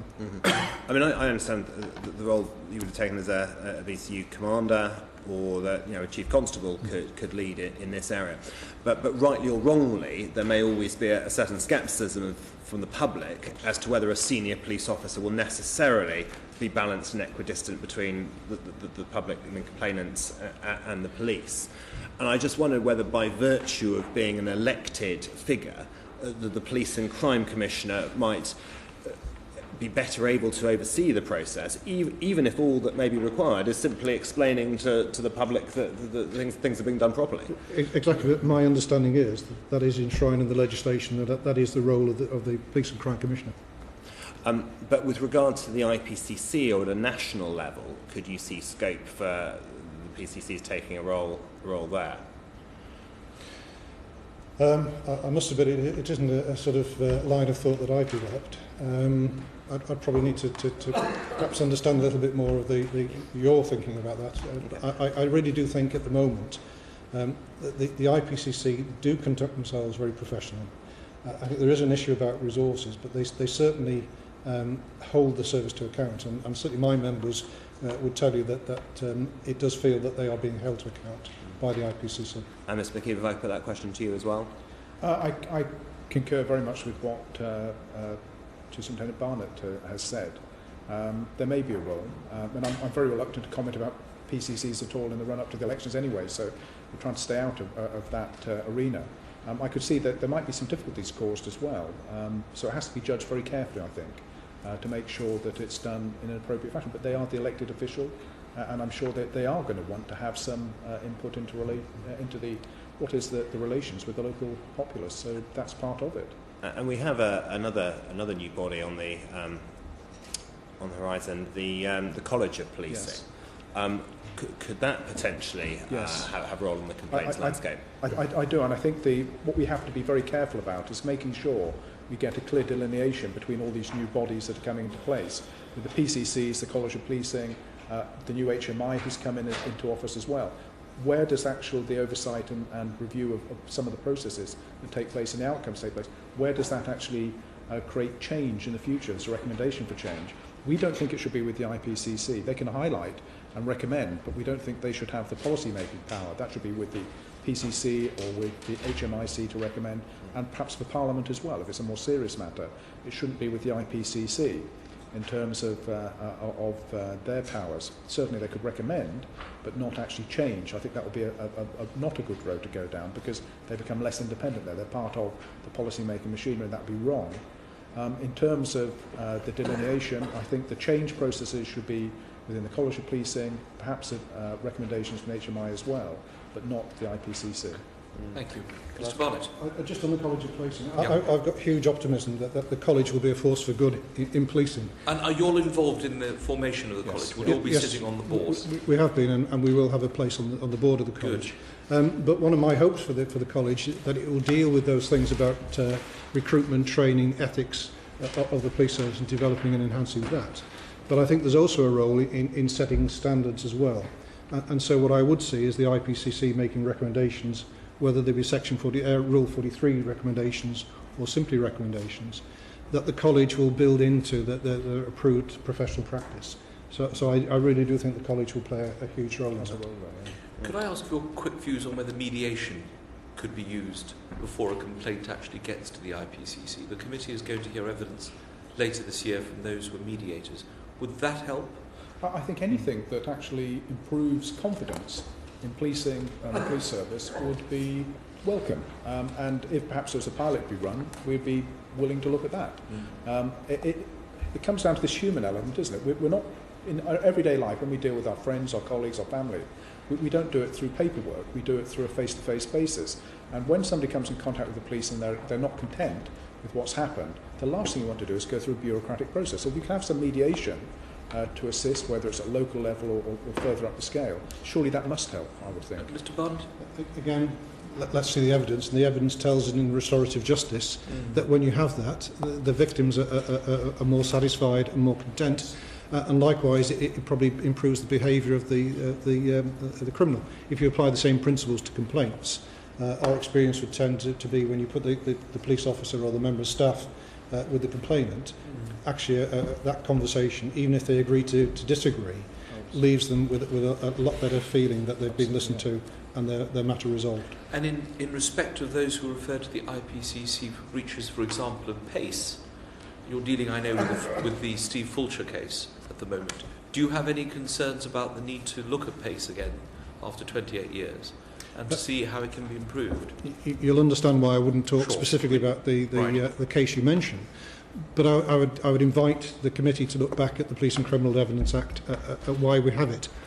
And my view as a police officer of nearly 35 years, and as a detective officer at the time that the Police and Criminal Evidence Act was brought in, I believe that is one of the greatest safeguards that the public have against misuse of police powers. And so I would caution greatly about anybody suggesting that somehow the Police and Criminal Evidence Act should be watered down or diluted. I think it has got a great safeguard for the public and the legitimacy of what we do. But I have to say, as a detective at the time, it brought in one of the best safeguards I had as a professional investigator, because it just set down a very, very clear guidelines and code of what was acceptable and not acceptable. And that's absolutely clear to everybody involved in the criminal justice system. Now, Mr. McKeever, you are making your last appearance before this committee in your capacity as chairman of the Police Federation. You've seen a lot of changes over the last 3 years. I was with you, as you know, at the conference, at your conference this year. And can I first of all thank you for the way in which the Federation has dealt with this committee. For the first time, you've invited us to attend your annual conference and you've engaged with us in a very positive way. It helps us make our recommendations to Parliament. This has happened under your leadership.